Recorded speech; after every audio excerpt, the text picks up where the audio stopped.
안녕하십니까? 한국경제신문에서 나온 중고생 경제 논술 생각하고 글쓰기 생글생글입니다. 오늘은 썬데이입니다. 네, 썬데이 9월 14일이죠. 9월 14일자 썬데이입니다. 썬데이 2025년 늘 새롭습니다. 하루하루가 생글생글 중고생 경제 논술 생각하고 글쓰기. 자, 일면해 보겠습니다. 일면 트럼프 푸시킴 누굽니까? 트럼프와 미국이죠. 예, 푸틴, 시진핑, 김정은 이렇게 나왔습니다. 신냉전 시대라고 합니다. 주도한 게 트럼프죠. 예. 돈이 경제가 신냉전을 만들었습니다. 처음 시작한 게 무엇입니까? 우리가 왜 신냉전이라고 합니까? 냉전. 트럼프가 시작됐죠. 트럼프가 한번 흐름 볼까요? 뭘 올렸습니까? 관세로 시작됐죠. 관세로 시작했는데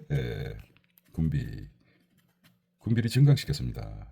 근데 우리가 이런 신냉전이라고 하지만은 이 과거에 있었던 경제를 돌아볼 필요가 있습니다. 1929년 경제공황이 오지 않았습니다. 경제공황이죠. 예. 이때도 마찬가지였습니까? 이때는 러시아, 중국, 북한이 아니라 이 당시에는 미국과 어디입니까? 유럽이죠. 유럽이 시작된 경제로 인해서 세계가 어떻게 됐습니까? 관세부터 시작됐습니까? 관세부터 미국과 유럽이 관세를 올리기 시작했습니다. 이건 장군 멍군입니다. 일방적일 수가 없습니다. 자유무역주의에서 보호무역주의로 가면은 상대가 미국이 관세를 올리면은 유럽도 올립니다. 장군 몽골입니다. 그러다가 이게 이제 국가 간의 자존심 문제가 되기 때문에 군비 확충도 같이 된다고 합니다. 참 이상하죠. 그래서 지금도 마찬가지로 신냉전이라고 하지만은 관세가 올리니까 덩달아서 군비도 확충되고 있습니다. 이런 이상하게 과거 역사를 통해서 현재를 바라볼 수 있는 대표적인 경우가 요즘의 신냉전 시대라고 볼 수 있겠습니다. 자, 트럼프가 세상을 감당해요. 냉가슴 같아요. 냉가슴 아주 세계가 불편하죠. 신냉전 시대를 알리는 것이 뭡니까? 관비 그다음에 국방이죠. 관방이 좋습니까? 관군이 좋겠습니까? 그렇게 커버 스토리를 장식하고 있습니다. 지난주 한 주간 있었던 경제 뉴스 중에서 깊이 생각하고 사유할 만한 것을 뽑아서 중고생을 위한 논술 자료로 사용하고 있습니다. 경제 논술 신문이죠. 커버 스토리입니다. 최근 푸틴 러시아 대통령과 김정은 북한 국방위원장이 중국 전순절이죠. 전순절과 행사에 함께 모습을 드러냈습니다. 시진핑 중국 국가주석을 중심으로 그의 왼편에는 김 위원장, 오른편은 푸틴 대통령을 자리하며 단수를 나누는 모습은 세계 이목을 끌게 충분했습니다. 서방 진영을 향해 자신들의 결속력을 보이는 무력 시위 같았습니다. 이게 이제 그런 것이죠. 결국에 이제 1929년과 달리 그 당시에는 뭐 유럽을 상대였지만 지금은 미국과 이렇게 트럼프 지원과 나머지 그 뭐 5까지 2에서 5까지 이렇게 따지면 굳이 나머지 신냉전이라고 볼 수 있습니다. 자, 넘어가 보겠습니다. 이면에서는 빌보드 차트 앨범 2위 1위를 쓴 누굽니까? 새 역사를 쓴 스트레이키즈가 나왔습니다. 이면우 썼군요. 앨범 음원 소비 합산에서 세계적 권위를 인정받았다고 합니다. 황금기를 맞은 케이팝 점유율은 아직 낮다. 황금기를 맞이했지만 점유율은 아직 낮은 편이죠. 다 사진으로 보는 세상입니다. 초당 백경 건 연산 독일의 슈퍼컴 독일이군요. 독일의 슈퍼컴 주피터가 가동되었습니다. 와, 초당 100건의 이게 경자가 들어오니까 숫자가요. 우리가 익숙하지 않죠. 경을 칠 노릇입니다. 우리가 같이 어떤 그 언어적으로 사용하고 있는데 숫자 엄청난 숫자죠. 초당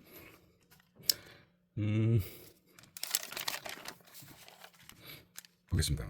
초당 100건 이상 연산을 처리할 수 있는 슈퍼컴퓨터 주피터가 지난 5일 독일 노르트라인베스트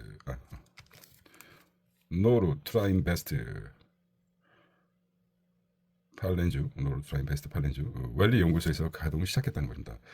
프리드리 메르치 독일 총리 매니저 연구소와 아스트리 레인보우 레이디 월리 연구소 이사장 왼쪽이 슈퍼컴퓨터 주피터를 보고 있는 사진입니다. 중요하죠. 중요한 게 아니라 좀 새롭죠. 생소합니다. 초당 1초에 몇 건입니까? 100경 연사를 하는 주피터라는 슈퍼컴퓨터가 가동됐다고 합니다. 자, 그 다음에 저축과 주식 투자. 예, 왔습니다. 자, 3면입니다. 정시 SKY, 예. 서울대, 고려대, 연세대를 말합니다. 정시 스카이, 참 이름도 참 잘 됐습니다. 인문은 259점, 자연은 266점입니다. 종로학원 9월 모평 기준 예측. 인서울 인문은 216점에 도달해야 되고 자연은 212점이 돼야지 서울에 지원할 수 있는. 전국 의대는 292점이 돼야 된다고 합니다. 이렇게 이제 중고생을 위한 것이기 때문에 한번 보겠습니다. 새롭죠? 숫자를 읽는 경제. 두 번째 관세 쇼크. 한국 수출 대만에 처음으로 초과를 당했다고 합니다. 이거 며칠째 신문이었죠? 지난주 토픽입니다. 관세 쇼크. 기억나시는 분은 나실 겁니다. 어렴풋이 기억이 납니다. 벌어지는 한국 대만 간의 경제 성장률 지표입니다. 대만은 이 어려운 상황에도 4.5%, 우리는 0.9%입니다. 수치를 보니까 4.5%가 미국 금리가 지금 4.5%죠. 다른 얘기지만 수치를 보니까 4.5%. 0.9%는 뭡니까? 뭘 연상하겠습니다. 국내 성장량 독자적으로 합니다. 자, 유럽의 기준 뭐라고 할까요? 지급 준비율이 0.8이니까 이렇게 보시면 됩니다. 중요한 것은 지금 올해 대만은 4.5%의 경제 성장력, 우리는 0.1%, 2%가 되지 않죠. 자, 급증하는 대만 반도체 수출이라고 나왔습니다. 많아지죠. TSMC부터 시작해요. 63%. 5.3에서 어떻게 이렇게 많이 증가할까요? 대만 8월 수출액 사상 최대라고 합니다. 미국발 AI 반도체 수요가 견인하고 있습니다. 한국 대미 수출 12% 감소입니다. 원인이 뭘까요? 관세 쇼크입니다. 결과적으로 관세가 가장 상품 가격에 관세가 더해지니까 최종적으로 물가가 개별 상품 가격이 치솟는 것이죠. 지금 25% 대략적으로 갖고 있고 기본가 25% 생각해 보십시오. 만 원짜리가 갑자기 하루아침에 12,500원 되면 어떻겠습니까? 나쁘죠. 수요가 떨어질 수밖에 없습니다. 그렇게 생각하시면 되겠습니다. 관세 슬쿠 한국 수출 대만에 처음 추월되겠다는 것이죠. 자, 생글생글입니다. 커버 스토리요. 사면 핵 전쟁 공포 엄습했던 냉전 뒤로 하고 경제시장 확산이 세계를 하나로 연결됐다는 것이죠. 핵전쟁의 초기에는 냉전을 뒤로 하고 경제시장 확산으로 세계를 하나로 연결시켰다는 것입니다. 차가운 전쟁의 시작. 차갑다는 것이죠. 뜨거운 전쟁. 전쟁은 뜨겁게 보이지 않습니까? 차가운 전쟁. 경제의 전쟁이다. 콜드워는 2차 세계대전 직후인 1947년 경부터 1991년 내소련 소비에트 연방 붕괴 전까지 미국과 소련 중심으로 한 동소 진영이 정치, 이념, 군사, 경제적으로 대립하며 벌인 긴장 상태를 뜻합니다. 콜드워가 뭐죠? 콜드워. 냉전이란 말이 콜드워 이걸 얘기합니다. 1947년부터 1991년까지 1947년부터 1991년까지 콜드워 냉전 시절이라고 명명하고 있습니다. 두 번째는 하나로 묶이는 세계. 냉전은 베를린 장벽 붕괴로 상징되는 사회주의의 해체로 막을 내렸습니다. 이건 신냉전이라고 할 수 있을까요? 사회주의 이념과 사상은 왜 퇴조했는지 역사를 살펴보라. 것이고요. 두 번째는 지금은 이념의 시대가 아니다. 그런데 새로운 냉전이 시작되는 뜻은 무슨 의미입니까? 이념의 시대는 끝났죠. 전제를 줬습니다. 사회주의 사상가님은 왜 퇴조했는지. 세 번째는 좀 확장 질문인데요. 공포의 균형은 지금 유효한가? 그 생각에 대해서 토론하라 이런 뜻입니다. 지난주 경제신문에 나타났던 지난주 초에 나타났던 지난주 초죠. 오늘 썬데이니까. 지난 3일이군요. 3일. 중국 베이징에서 열린 전승절 열병식에서 블라디미르 푸틴 러시아 대통령과 시진핑 중국 국가주석, 김정은 북한 국방위원장 박수를 치고 있습니다. 경제 안보를 위해 다시 블록하는 세계. 글로벌리즘 종은 어떤 부를 부를까? 글로벌리즘이라고 해서 글로벌리즘 종은 글로벌리즘 끝났다는 거죠. 자, 한국 미래도 걸린 중국의 패권 도전이라고 한다. 자, 두 번째는 국제 정치학의 답변은 어떤 것인가라고 했습니다. 자, 이 그림을 보고 자유 인권 처음 서두르면 자유와 인권 시장 질서가 인류의 보편 가치로 받아들여지던 지구촌은 다시 삐걱대기 시작합니다. 그리스 철학자 투키디데스의 예언처럼 뭐라고 했습니까? 패권을 쥔 국가와 이를 뺏으려는 국가 간의 다툼은 세계를 분열시킬 수밖에 없죠. 바로 중국의 경제 급부상과 패권 국가와 시도가 미국의 심기를 거느리는 것입니다. 그리스 철학자 투키디데스는 패권을 쥔 국가와 이를 뺏으려는 국가 간의 다툼은 세계를 분열시킬 수밖에 없다.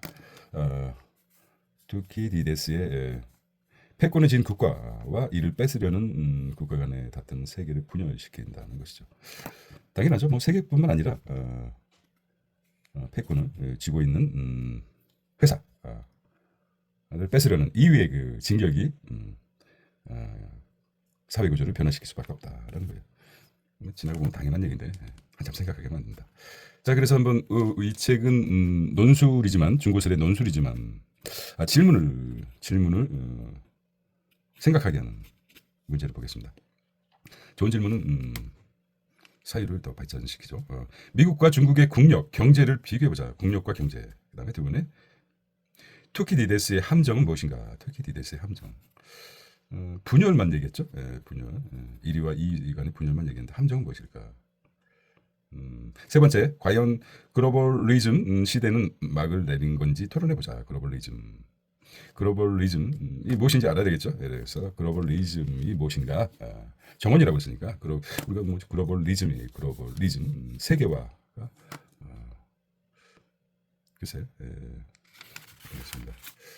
물론 결론이 도출이 되지 않아도 좋습니다. 단지 한번 요즘 쇼폼에 중독돼 있어서 저도 마찬가지입니다. 너무 자극적이고 재미가 있지 않습니까?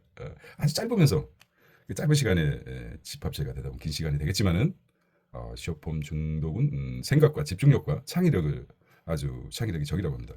깊이 생각할 틈을 주지 않는 거죠. 짧게 보고 내일 짧게 조각 내듯이 그렇게 됐습니다.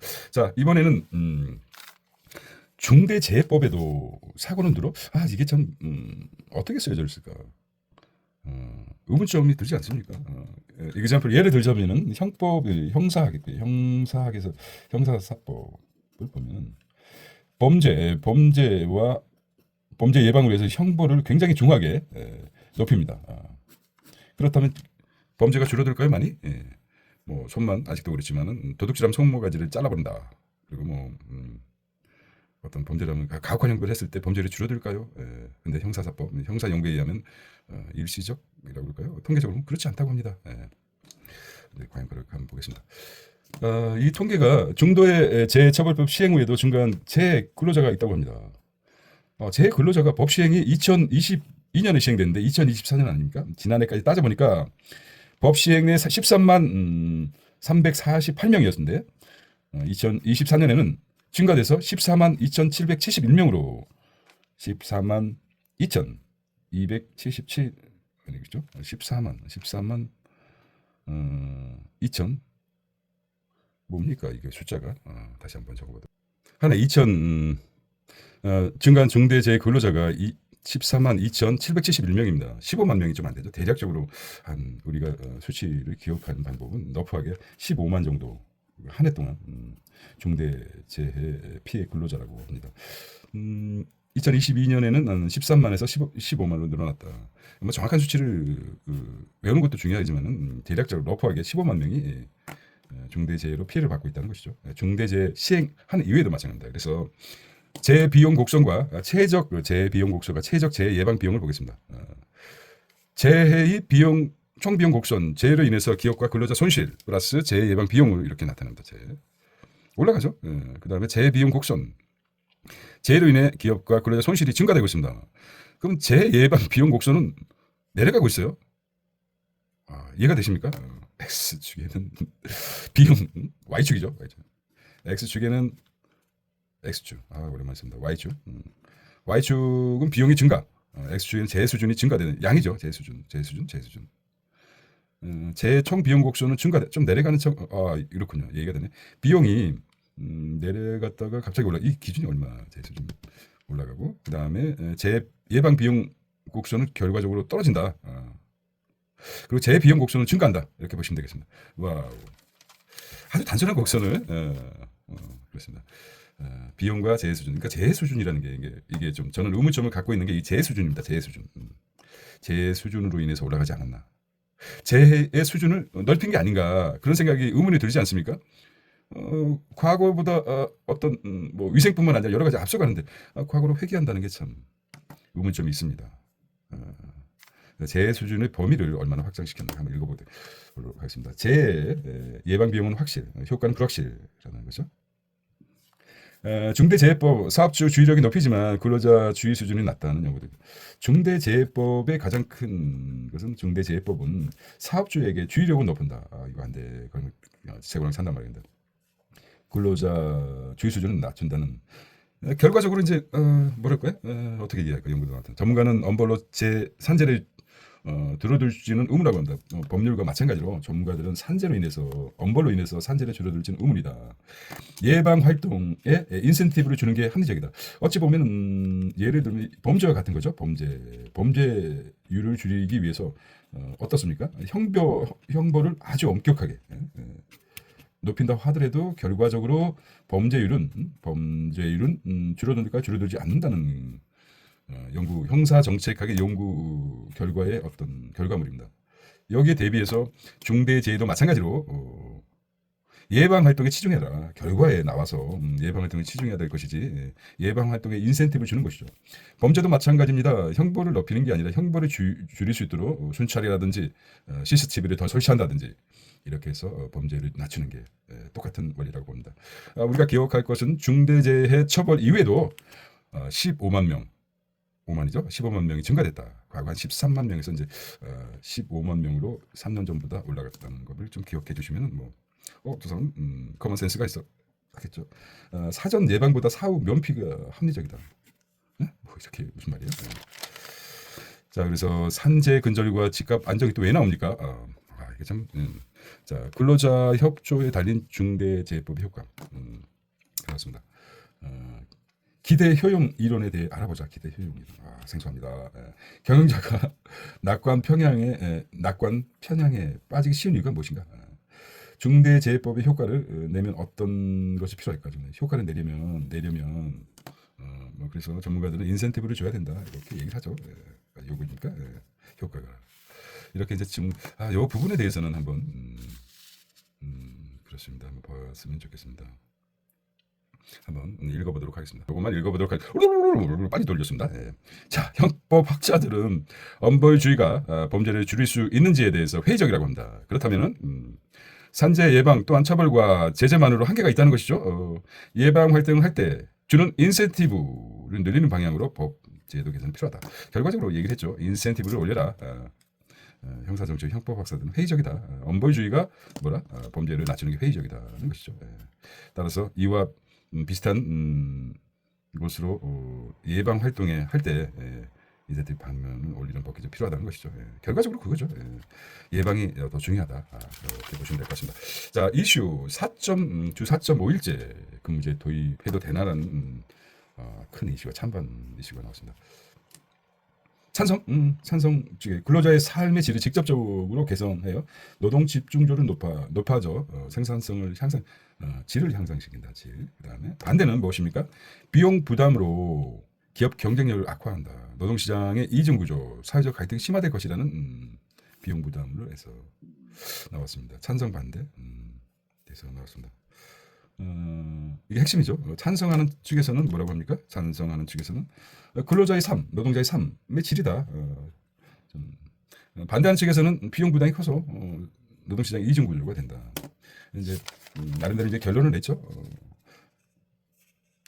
자, 그래서 이제 중립적인 생각하기, 기업의 자율적 선택과 단계적 도입이 전제돼야 된다. 이런 말씀을 드리겠습니다. 자, 경제학 원론 산책입니다. 김영진 중앙대 강사가 됐는데 강사군요. 예. 강사가 다예요, 교수보다. 예. 환율 변동과 통화 정책에 대해서. 통화 정책은 통화 정책, 변동 환율제에서 큰 효과를 내죠. 변동 환율제. 자, 이거 굉장히 또 어려운 그래프가 나왔어요. 여기는 Y축은 프라이스, 물가, X축은 국민소득입니다. 가격이 계속 올라가고 국민소득이 증가. 요거는 이제 물가가 상승이라고 보면 되고, 이건 뭡니까? Y축은 전통적으로 국민소득이 증가한다. 그렇습니다. 이렇게 나와야지 교수 같죠? 예, 내가 이만큼 아는 사람이야. 너네 이 딱 그래프 보고 무슨 말인지 모르지? 그렇게 나오죠. 나 지금 모르겠어. 뭐야 이거? X축, Y축을 알겠는데 이거 구체적으로 그래프가 뭐지? X축, Y축 나타내는. 이건 이제 현학자들이 쓰는 주로 아니면 뭐 그렇습니다. 통화 정책 중요한 것은 뭡니까? 통화 정책 변동 환율제에서 큰 효과를 내죠. 결국 결론이 나왔죠. 변동 환율제가 이거 참 어려워요, 김영진. 자, 우리 신문 읽듯이 한번 보겠습니다. 폐쇄 경제와 통화 정책. 두 번째는 변동 환율 제도와 확대 통화 정책.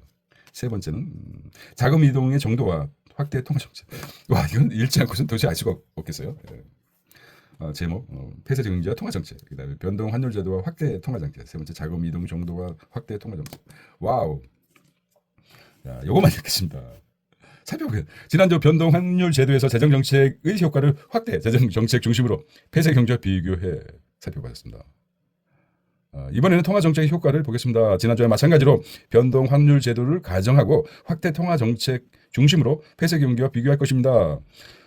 변동 환율 제도에 완전하게 시행하려면 환율은 국가의 개입 없이 외환 시장에서 달러의 수요와 공급에 의해 시장에 맡기자는 거죠. 수요와 공급에 의해 자유롭게 결정된다. 것이죠. 이에 비해서 고정 환율 제도는 환율 결정 과정에서 국가가 개입하는 방식이죠. 변동 환율 제도에 대해서 설명. 이번 주에는 변동 환율 제도를 가정하고 거시 경제 정책 효과를 찾아보고 다음 주부터는 고정 환율 제도 내 거시 경제 효과를 대해서 살펴보겠다는 거죠. 결국에는 변동 환율 제도, 변동 환율 제도. 고정 환율 제도가 큰 틀이죠. 비교해서 국가 경제를 살펴보겠다. 폐쇄. 이거 변동 환율 제도. 그냥 딱 정해진 게 고정이고 변동한다. 환율을 고정하느냐 변동하느냐 이렇게 이해하시면 됩니다. 이해 안 하셔도 돼요. 자, 기억해 주세요. 자, 변동 환율 제도에서는 확대 통화 정책을 실시하면 일단 폐쇄 경제와 동일하게 총수요가 증가해 GDP와 물가가 상승한다. 잠깐 이해해 보겠습니다. 이해가 쉽게 되시겠지만 되는 분도 계시겠지만 변동 환율 제도에서는 확대 통화 정책을 실시하면 일단 폐쇄 경제와 동일하게 총수요가 증가한다. 총수요가 변동 GDP와 물가가 상승한다. 그런데 통화량이 증가하면 민간 금융 자본에 금융시장에 공급되는 자금이 늘어나 이자율이 하락하고 돈이 많으니까 이로 인해서 국내에 들어와 있는 해외 자본이 빠져나간다. 이자율이 하락하니까 국내에 들어와 있는 해외 자본이 빠져나간다. 외환 시장에 달러 공급이 감소해 환율이 상승한다. 외환 시장에 달러 공급이 가져가 버리니까 환율이 상승. 따라서 환율이 상승하면 순수출이 증가해 총수요가 늘고 순수출이 증가해 총수요가 늘고 수입 원자재 가격이 상승 총고분가 그렇죠. 환율이 달러가 없어서 환율이 상승한다는 말은 1,000원에서 환율이 1,500원 1달러에 1,500원 되면 500원 정도가 상승한 거죠. 상승하게 되면은 수출은 또 증가되겠죠. 왜냐하면은 1,000원을 받던 거 1,500원 받으니까. 수입은 뭡니까? 수입은 1,000원 주고 샀던 걸 1,500원에 사야 되니까 돈 지출이 많아서 감소되겠죠. 따라서 총 공급은 감소한다는 결론입니다. 이해하시겠습니까? 이렇게 보시면 되겠습니다. 이걸 한번 센터를 집어보니까 한번 개인적으로 이해해 주시기 바랍니다. 그래서 이런 게 있다. 한번 자, 수능에 나오는 금융경제 황정환 한국경제신문 기자가 얘기했습니다. 희소송의 경제학 벤츠 루이비통 롤렉스 한정판 왜 한정판 내 얼굴은 한정판이야. 그렇죠. 왜 더 비쌀까? 한정판은 비쌀까? 메르세데스 벤츠 코리아가 내놓은 한정판 모델 G 클래스 스트롱거 낸 거 1980 에디션입니다. 자, 볼까요? 한정판. 메르세데스 벤츠 코리아가 45년 G 클래스 역사를 기념하는 한정판 모델 G 클래스 스트롱거 낸 거 1980년 에디션을 4일 출시했다. 1980년 G 클래스의 상징적인 색상과 디자인의 요소를 반영했다. 것이죠. 자, 처음 읽어. 많은 이가 드림카를 꼽는 벤츠 SUV G클래스 박연 한정판 모델이 공개됐다는 거죠. 주문 후 인도까지 2년이 걸릴 정도로 부자들 사이에서 인기가 좋은 차인데 한국은 단 25대만 배정됐다고 하나 애호가들의 경쟁이 상당한 것 같습니다. 하는 것이죠. 뜨겁다는 거죠. 한정판. 따라서 자 이제 뭐 예를 들어 많은 명품 가방 브랜드가 가장 인기 좋은 스테디셀러의 색다른 디자인을 입힌 한정판 시즌 백을 내놓지만 시간이 흘러 중고 시장과 리셀 시장이죠. 리셀 다시 판다는 거죠. 중고 리셀 시장에서 오리지널 디자인이 더 높은 가치를 유지하는 경우가 많습니다. 시간이 흘러서도 소비자가 욕망할 정도의 브랜드 가치, 희소성에 대한 인정을 뒷받침돼야 하는 것이죠. 한정판은 분명 기업과 소비자가 모두 특별한 경험을 제공합니다. 하지만 동시에 몇 가지 그림도 있습니다. 소비자 입장에서는 지나친 과시 욕구와 충동 구매로 이어질 수 있습니다. 경제학적으로 볼 때 이는 합리적 소비보다는 비합리적 선택 한정판은 영역에 가깝다고 합니다. 또한 리셀 시장의 과일은 부작용이 났습니다. 소수의 리셀러가 한정판의 독점 구매 가격을 인위적으로 끌어올린다면 일반 소비자는 정가로 살 기회를 잃고 시장 왜곡이 발생된다는 거죠. 아시겠지만 이게 매점 매석하는 거죠. 소수의 그 리셀러가 한정판을 독점 구매해서 매점 매석을 하게 돼서 가격의 시장 왜곡이 일어난다. 그래서 한정판의 그 부작용에 대해서 얘기합니다. 보통 이제 강남 일대에 강남 청담동 부근 압구정 부근에 유명한 마바리 메이루동 루비루동 뭐 엄청 많지 않습니까? 거기 보면은 줄을 많이 섰습니다. 오픈런이 많이 돼 있어요. 뭐가 나온다는 거죠. 한정판이 시장 왜곡이 된다. 그래서 한정판의 문제점을 지적한 것 같아요. 자, 그래서 질문들을 보겠습니다. 기업이 한정판을 내놓는 이유가 뭐죠? 이유가 뭘까요? 보고 두 번째, 베블렌제는 일반 제어와 무엇이 다른? 베블렌 효과가 뭐죠? 과시 효과죠. 과시하는 거죠. 나는 이렇게 한정판을 사서 환장하고 있어. 다른 사람 환장하게 한정판을 사고 있다는 것이죠. 베블린 효과죠. 베블린. 배가 부른 사람들이 하는 일입니다. 그래서 베블린이라고 한다. 한정판의 경제적 부작용에는 어떤 것이 있는가? 한정판에 말씀드렸죠. 이거를 시장 왜곡하는 결과를 낳게 된다. 결과적으로 한정판은 시장을 왜곡시키는 결과를 낳게 된다는 것으로 정리해 보도록 하겠습니다. 자, 생글. 자, 대입 전략입니다. 이거는 이제 학부모들에서 한번 그래도 가볍게 터치해. 사탐 한 과목 이상 응시가 77.3%, 사탐론 최대 변수로 뛰어오른 사탐론, 치킨론, 사탐론, 오픈론 해서 과탐은 수능 최저 충족 비선 탐구 학습 준비 학습가 된다는 것이죠. 주저지를 블라블라블라 나왔습니다. 자, 호기심을 부르는 원뿔 곡성입니다. 원뿔을 자르면 원뿔을 자르면 어떤 면이 나올까? 재밌습니다. 원뿔을 자르면 원형, 타원, 포물선, 쌍곡선이 나와요. 그럴까요? 여기 중간에 정확하게 자른다. 그러면 원형이 나오고 비스듬히 자른다. 그러면 타원이 나오고 지면은 이제 포물선이 나오고 이렇게 자르고 이렇게 쌍곡선. 이게 뭐예요? 그런 게 호기심. 자극이 전혀 안 되는데요. 타워는 찌그러진 원처럼 보이지만 원과 마찬가지로 완벽한 대칭을 이루고 있다는 좌우 대칭을 이루고 있으며 그 성질은 원과는 조금 다릅니다. 타원의 가장 중요한 특징이 뭘까요? 타원의 특징은 두 개의 고정된 점, 즉 초점에서 타원의 위 임의의 한 점까지 거리 항상 일정. 이거 갑자기 머리가 쥐가 난데요. 타원의 가장 중요한 특징은 뭡니까? 타원의 한 개의 고정된 점, 즉 초점에서 타원의 위 임의 한 점까지 거리가 합이 항상 일정하다. 만약 실의 양 끝을 두 초점에 고정하고 연필로 실을 팽팽하게 당기면 그 거리는 타원에 그려지는 것이라고 볼 수 있습니다. 그렇군요. 그렇죠. 이렇게 돌린다는 뜻이겠죠. 약간 브레인의 사고를 이거는 이제 인간의 자꾸 뇌는 게으릅니다. 굉장히 게을러요. 게으름을 추구하고 편한 것만 요구합니다. 그럴 때 신선한 이런 충격을 주시면 내가 난 살아있어야 돼. 메이크업과 메이크오버 차이가 무엇일까요? 메이크업과 메이크오버의 차이가 무엇일까요?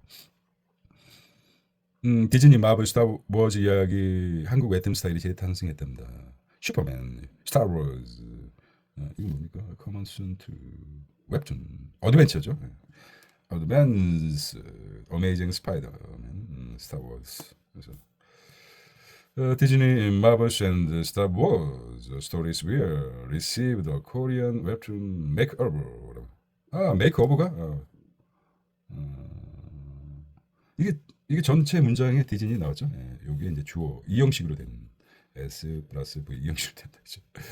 결국은 재탄생하다는 것이죠. 예, 메이크오버는 재탄생하다라고 해석하시면 될 것입니다. 디즈니 마블 스타워즈 이야기가 한국 웹툰 스타일로 재탄생한다. 메이크오버라는 뜻이죠. 메이크오버 맞죠? 예, 선생님 맞죠? 예. 맞을 것이라고 생각합니다. 이 형식으로 된 깔끔한 주어 동사된 이 형식으로 된 문장입니다. 또 읽어봐야 되겠네요. 웹툰 엔터테인먼트는 월트 디즈니 컴퍼니와 다년간 파트너십을 체결해 마블 스타워즈 디즈니 스튜디오 20세기 스튜디오의 인기 프랜차이즈 약 100편을 새롭게 웹툰으로 제작한다고 밝혔습니다. 이번 파트너십은 해외 콘텐츠가 한국 웹툰을 통해 스토리텔링을 시도하는 첫 사례로 업계에서는 상징적 협업으로 평가된다는 것입니다. 웹툰과 디즈니는 약 1년간 협상을 거쳐 이번 계약을 성사시켰다. 웹툰에 투자하고 있는 분은 관심이 있어야 되죠. 예. 웹툰 엔터테인먼트는 어메이징 스파이더맨 2022년부터 현재까지 어벤져스 2012년, 스타워즈 2015년, 에어리언 등을 제공했다. 웹툰 엔터테인먼트 2005년 설립된 웹툰 엔터테인먼트는 세계 최대 규모의 온라인 만화 플랫폼인 네이버 웹툰의 모 회사이다. 그래요? 네이버 웹툰의 모 회사가 어디입니까? 웹툰 엔터테인먼트라고 합니다. 요 문장을 봤습니다. 모르는 단어가 있을까요? 예, 근데 해석이 잘 안 되죠. 예, 그게. blah Disney, Marvel, and Star Wars story will be received Korean webtoon makeover 재탄생하다 makeover the company 뭐 blah 해서 이렇게 나옵니다. 자, 그래서 이제 결론 내겠습니다. makeover가 무슨 뜻이냐? 메이크오버는 외모를 비롯해 라이프 스타일 또는 공간 등 전반적인 모습을 더 나은 모습으로 바꾸려는 것을 의미합니다. 메이크업은 뭡니까? 메이크업, 화장품 또는 화장품 등을 사용해 얼굴을 꾸미는 행위를 말합니다. 그래서 메이크업은 많이 들어봤죠. 당연하게 메이크업은 얼굴을 꾸미는 것이지만 메이크오버는 외모를 라이프 스타일, 외모나 통해서 전반적으로 더 꾸며나갈. 그래서 결과적으로 메이크업보다 오버가 더 폭넓은 포괄적인 의미죠. 메이크오버. 근데 이건 좀 달라요. 예. 이거 헷갈리라고도 합니다. 게임, 게임보다도 GAM 게임 오버는 어떻습니까? 끝났다. 게임이 끝났다. 게임. 이거 다르네요. 죄송합니다. 어떤 메이크업보다 메이크오버가 더 큰 의미로 받아들이겠습니다. 재탄생하다. 메이크오버는 재탄생하다. 이렇게 받아들이면 될 것 같습니다. 게임 오버. 자, 과학과 놀자. 희귀혈액형이 있다고 합니다. 희귀혈액형 한번 우리가 세상에 단 한 사람만 가진 희귀한 혈액형이 발견됐다. 주인공은 누굽니까? 주인공은 카리브의 과들루프라는 섬의 출신의 68세 여성이다. 지난 6월 프랑스 혈액청은 이 여성의 혈액에서 새로운 혈액형 시스템 PIG와 혈액형 과다 음성을 발견했다고 합니다. 세상에 하나 뿌린 혈액형 과다 음성 발견했다. 이럴 때는 기억해 주세요만 핵심이죠. 핵심을 또 다른 표현에 기억해 두세요. 뇌에게 기억해 주세요. 자, 희귀 혈액형은 의료 현장에서 큰 고민거리다. 사고나 수술로 대량 출혈이 발생했을 때 맞는 혈액형을 구하지 못해서 목숨을 잃을 수가 있기 때문에 최근 과학자들은 모든 혈액형에 수혈할 수 있는 범용 혈액형을 개발하는데 힘쓰고 범용 이런 일을 하고 있군요. 범용 들비세포에서 적혈구를 인공적으로 배양하거나 효소를 이용해 적혈구 표면에 항원을 제거하는 방식이 대표적이다. 만약 이 기술이 상용화된다면 희귀 혈액형 환자뿐만 아니라 전 세계의 혈액 부족 문제까지 해결할 수 있어 수혈 시스템에 혁신적인 변화를 준다. 많이 준비하고 있군요. 우리가 알 수 있는 범용 혈액형을 개발하고 있다고 합니다. 희귀 혈액형이 문제이기 때문에 그렇군요. 드럭뷰러들은 피를 가리지 않는데 모르겠습니다. 자, 귀납 출연. 머리 쪼개질 것 같아요. 다양한 작품 방식 찾아야 된다. 와우, 귀납적 출연. 문제 한번 풀어보겠습니다. 농담입니다. 네. 자, 시험에 몰린 2학기 우선 준위 공부법 주목해야 된다. 아빠 나 여기 나왔죠. 그다음에 9월 모의고사 약심차다 보완하기 기록 3주. 엄마 나 여기 나왔죠. 짝짝짝. 아우 우리 아들 우리 딸 대견해 이렇게 칭찬해. 고대현의 아침 시편입니다. 시인 고대현. 더 이상 응축할 수 없는 서정 씨의 극치. 예, 짧은 그 이정춘의 랑입니다. 랑. 아, 랑은 이음새가 좋은 말이다. 너랑 나랑 또랑 소리로 만나서 사랑하기 좋은 말이다. 랑. 참 이게 짧으면서도 간결한 시. 랑은 이음새가 좋은 말이다. 너랑 나랑 또랑 소리로 만나서 사랑하기 좋은 말이다. 랑.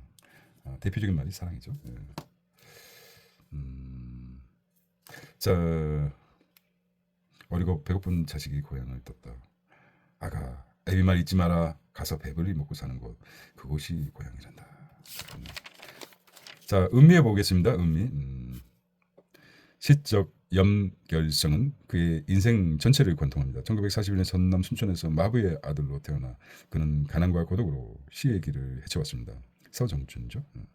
신문 배달 중에 우연히 집어든 영남과 서울의 시집을 밤새 필사하며 공부했고 매산 중고 야간부 시절 300여 편의 이상의 시조를 써제꼈습니다. 그렇게 무사 독학으로 시를 매진한 결과 1968년 친화일보 신춘문에 등단했습니다. 이후 동갑내기 고향 친구인 소설가 김승옥의 추천으로 동아출판사 공사에 들어가 꼬박 28일 1회하고 정년 태만 시집 주편을 펴면서 등단 28년이었다고 합니다. 서정진의 랑이라는 시였습니다. 그렇습니다. 자, 5살짜리에게 관직을 준 고려의 음서제를 한번 짚어보도록 하겠습니다. 음서제 있죠. 음서제에도 들어보셨죠. 고위 관료의 친족을 과거 시험 없이 관직에 임명하는 제도이다. 고려는 초기부터 5품 이상 관리의 자제에게 무능으로 관리를 될 수 있는 특권을 부여해 귀족 사회를 성립시키는 데 기반을 닦았다는 것이죠. 자, 5품 이상 관리 자제에게 관직 기회를 부여해서 과거와 쌍벽을 이루는 관리 등용문 역할을 했다는 것이죠. 과거 제도가 쌍벽을 이루겠다. 고려 후기 뇌물 등으로 부정 손발이 많아져 특공증 자녀, 실력이 없어도 과거 합격이 급증했고 출세도 빨라 문벌 지위 유지 장치로 작동하고 되었다는 것이죠. 자, 실제 보겠습니다. 마지막 보겠습니다. 실제 고려사 선거지 음소조에 따르면 모든 음소 출신자는 18세 이상으로 한정했다고 합니다. 규정되어 있었다고 합니다. 실제로 음소를 받은 사람의 70%가 가까이 17세 이하의 음소를 제수받았다. 실제로는 음소를 제수받은 최저 연령이 5살이었고 5살을 강조하는 거죠. 평균 연령은 15.4세였다.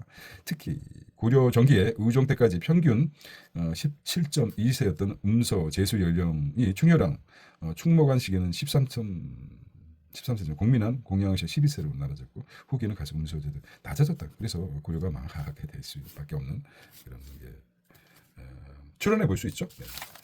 자, 성해도 북스토리입니다. 홈모노 재미난 소설 7편을 만든 세상의 블랙홀.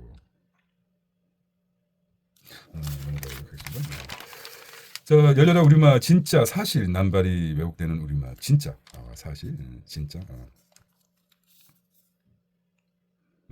고찰해 보도록 하겠습니다. 한번 지금도 크게 달라지지 않았지만 한데 원조 있죠. 원조를 달고 호객행이라는 식당이 많았던 시절이 있다. 원조 국밥식으로 원조가 많다 보니 참 원조 땅땅땡 아구땅 차별하게 됐다. 원조란 어떤 일을 처음으로 시작하는 데 쓰는 말이다. 여러 곳에서 스스로 원조임을 주장하거나 어디가 진짜인지도 알 수도 없고 맛도 비슷해 손님 입장에 헷갈릴 뿐이다. 원조라는 원조 낱말이 단의 본래의 의미를 헝클어뜨리는 기표. 시급피양으로서 권위를 약화 만드는 것이다. 그래서 이제 진짜 대한민국의 부정적 의미, 그 다음에 상투적으로 사실 빼고 보면 더 간절해라는 무슨 의미인지를 알겠죠? 먼저 진짜 사실 강세어법의 남발은 아주 흔히 발생한다. 사실 실제로 실로와 같은 말이 대표적이다. 빼고 들으면 훨씬 간결해진다는 것이죠. 사실 이거 말이야. 그런 군더더기 없이 팩트를 가지고 쓸 때 힘 있게 쓰기가 살아난다는 것이죠. 사실 말이야. 얘기할게. 어그로는 끌 수 있지만 관심은 끌겠지만 자, 결론적으로 이제 선풀에 무슨 의미인지 알겠지만 한번 읽어보도록 하겠습니다. 자, 고법 판결이 용인됐다면 실로 국제적 신뢰도가 큰 문제가 됐을 것입니다. 실제로 장관이 휴무일에 공장 방문의 통보와 비상에 걸린 사례도 있었다. 이런데 쓰인 실제로 같은 말도 의미상 군도덕에 불과하다. 문장 안에서 강세를 주기 위해 쓰는 말인데 자칫 글이 늘어지게 할 뿐이다. 빼고 보면 훨씬 간결하다. 이들을 비롯해 현재 정말로 특히 다만 결국 고려 무료 이런 말들이 있지 않습니까? 현재 실제로 특히 다만 결국 이런 말 예를 들어서 이를테면 이에 따라 이에 반하는 꼭 필요할 때가 아니면 원래 쓰지 않는 게 간결한 표현이다. 자, 이런 군더더기 없는 없이 팩트를 갖고 쓸 때 힘 있게 쓰기로 한 겁니다. 팩트만 가지고 간결하고 쓰는 게 좋다는 거죠. 진짜 대한민국 원조 뭐 이런 데 잘 지적하는 것 같아요. 자, 홈플러스 몰락에서 배워야 될 거. 생글 기자이콘 생글 몰락에 대해 배워줘. 사제 총기 위협신과 강력 여론의 지지로 맞지 국민 라디오. 자, 예금 보호 한도 상향 머니 무브 촉발할까는 거죠. 중요한 테마가 이렇게 나왔죠. 예금 보호 한도가 지난 9월 1일부터 5천에서 1억까지 늘어났다는 거죠. 가장 중요한 게 9월 1일 날 5천에서 1억 예금자 보호 한도가 따라서 배드뱅크 그다음에 카피컷 잭슨홀 미팅 피터팬 증후군 이렇게 무슨 뜻인지 알겠습니까? 배드뱅크 금융회사의 부실 자산을 인수에 정리하는 전문 기관을 배드뱅크라고 합니다. 그다음에 카피캣은 뭡니까? 독창적이지 않고 남을 모방하는 사람이나 기업의 제품을 일컫는 커피라고 하죠. 커피. 이거 뭐 항상 그렇죠. 커피 복사인데 복사를 하는데 커피랑 헷갈린다. COFFE 그래서 그렇죠. 카피캣이라고 합니다. 그다음에 잭슨홀 미팅은 뭐죠? 잭슨홀 미팅은 미국 캔사스 시티 연방은행 매년 8월 제국 중앙은행 총대와 경제 전문가들이 오하이주 고지에서 현재 잭슨홀 초청의 연례 경제 정책 심포지엄이라는 거죠. 피터팬 증후군이 뭘까요? 피터팬 증후군.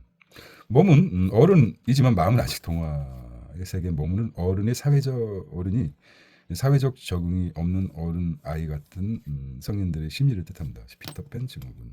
립스틱 효과가 뭘까? 립스틱. 경제가 불황일 때 립스틱처럼 저렴하고 사치를 즐기는 적당한 제품의 매출이 증가한다는 현상을 립스틱 효과라고 합니다. 근데 요즘 립스틱이 엄청 비싸죠. 그래서 이 효과가 비싼 것도 출하되고 그랬죠. 한 번 문제만 풀어보겠습니다. 1번 문제만. 맨날 1번만 풀어요. 정부가 A라는 상품에 대해 가격 상한제를 시행했다고 하자. 이와 관련해 아래 설명 중 옳은 것은 무엇일까? 참 문제 어렵네. 아주 어려워. 볼 거예요. 우리는 답부터 보죠. 4번 찍어놓고 보겠습니다. 상품의 품질이 떨어질 수 있다. 가격 상한제라는 내용입니다. 생산자 잉여와 사회적 후생 측면에서 손실이 발생한다. 정답 4번 맞습니다. 자, 가격 상한제란 정부가 물가 안정을 위해 시장 균형 가격보단 낮은 수준에서 가격 상한제를 정하고 규제된 가격으로 거래하는 제도이다. 전기료도 이렇게 포함되죠. 규제하는 가격 상한제. 이렇게 마지막 면이 왔습니다. 지금 할 일이 또 많은데요. 사유하는데 시간을 아끼지 않겠습니다.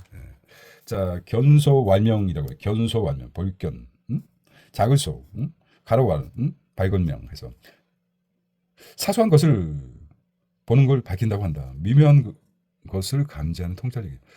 이게 결국은 사소한 것을 보는 걸 밝힌다고 한다. 뜻은 뭐죠? 미묘한 것을 감지하는 통찰력의 이름이다. 견소왈명.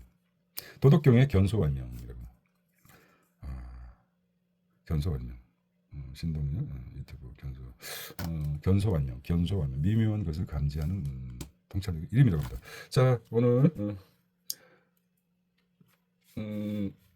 한번 보았습니다. 한국경제신문에서 중고생 경제 논술을 위해서 펴낸 것인데 과거 학창시절을 돌아보는 그런 머릿속에 분명히 배웠던 기억이 있을 것입니다. 우리는 다 잊었다고 생각하지만은 뇌는 아직도 기억할 수 있습니다. 그런 차원에서 일요일 아침 한번 한국경제신문 생글을 한번 체크해봤습니다. 오늘은 썬데이고 9월 썬데이 14일입니다. 14일 일요일이었습니다. 시큰경제와 같이 운영하고 있는 책 시드크입니다. 책의 시드를 키워라 크다 해서 책 시드크입니다. 자, 다음 주에 see you next week. holiday 뵙겠습니다. 안녕.